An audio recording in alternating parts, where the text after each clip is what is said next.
Coming through loud and clear, Yep. man. Yeah, my question was for Mr. Majewski.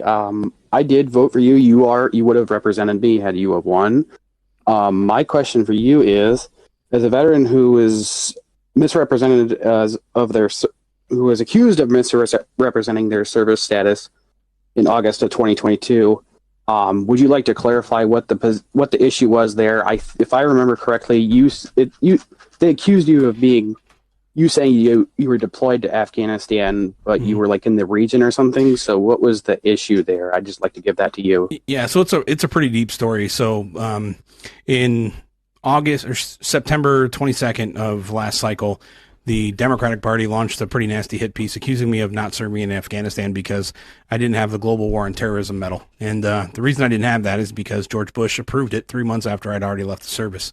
And after the election, Matt Gaetz and a few other good members of Congress conducted a special investigation and found that my records, as well as the records of 12 other Air Force veterans, were sent directly to the mainstream media in an attempt to smear them because they were Republican.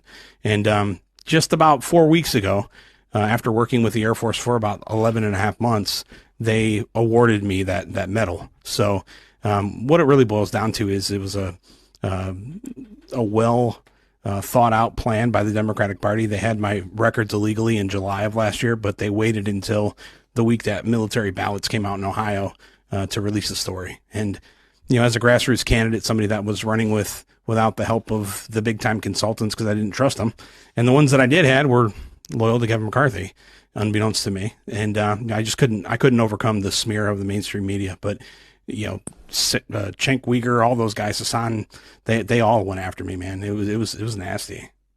What was it like talking to your constituents at the time? Did you feel like they really turned, or do you think they had your back, being like, "We believe you"?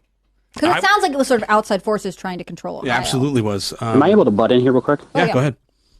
So my father and my mother, when I had seen that, because like what happened is that came up really quickly. Mm-hmm. That was like, he's misrepresenting himself, and then there was only like a little clip of you, and it was like, yes, I was in the area. I can't remember what all the quote was because I think it was an ABC affiliate that was in the area, and there was only like a short snippet of you saying something, and it came off, or it just didn't.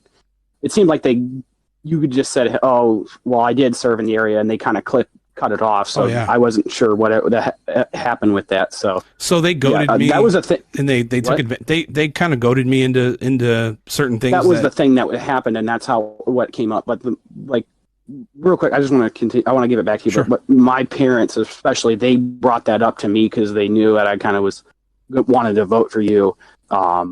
But the thing is that like they brought that up, and I was like, that I can't say to what that was my thing is I said I can't say what he said. I don't know what about that. I mean, diesel was $6 at one point. I mean, that's something that I'm more concerned about.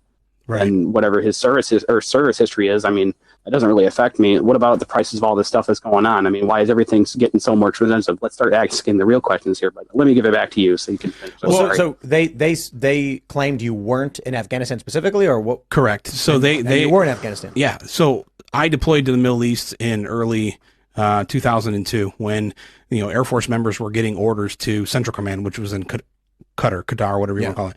And they weren't cutting orders to Bagram or Kandahar because those bases were being built. Right. And my job was to fly sorties in and out of Central Command and help build these bases, right? I was in a mobility group and flew all over the AOR, the area of responsibility. And the Air Force, in their interaction with the Associated Press, said clearly, J.R. Majewski had orders to Qatar. My DD-214 that they got illegally didn't even say that I was in the Middle East. Totally silent.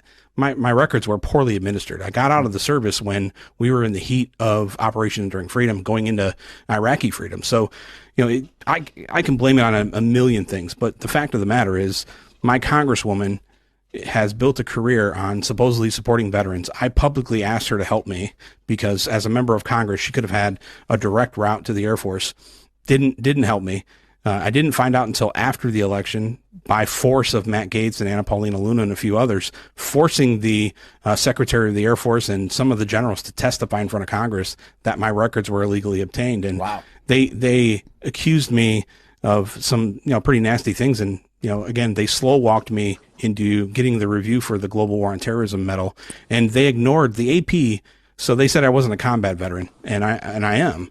I'm not a combat action veteran, right? I didn't kick down doors or shoot people, but by definition, a combat veteran is somebody that deployed to a combat theater and receives hostile fire or imminent danger pay. I provided the AP with 6 months of my pay stubs. Wow. I got the Air Force, and I gave it to them. They ignored it.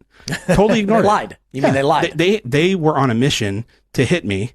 And I was a huge threat to them. I mean, I was going to unseat the chairwoman of the Ukrainian caucus, the 40-year longest standing member of Congress in both houses. So they were out to get me, and chicken shit McCarthy stabbed me in the back. What a fucking cunt. Yeah, I'm glad he's gone. Thank God for Matt Gaetz. I know, Matt Gaetz, man. Wow. And Anna Paulina Luna. Absolutely. She's Absolutely. Great. She's the first one that contacted me. I hope we win, and then we have great history books written about, the work Matt Gaetz did in purging these fucking pieces of shit. I kind of want to clip what you just said and put it on YouTube. Yeah. Call her, Big Joe. You cool if I don't know if it's going to happen, but if we clipped you and put it on YouTube? Yeah, well, go ahead and do it. Let's put it on Twitter. Let's put it on X. Let's fire it off. Yeah, speaking of Twitter and X, so. Let's clip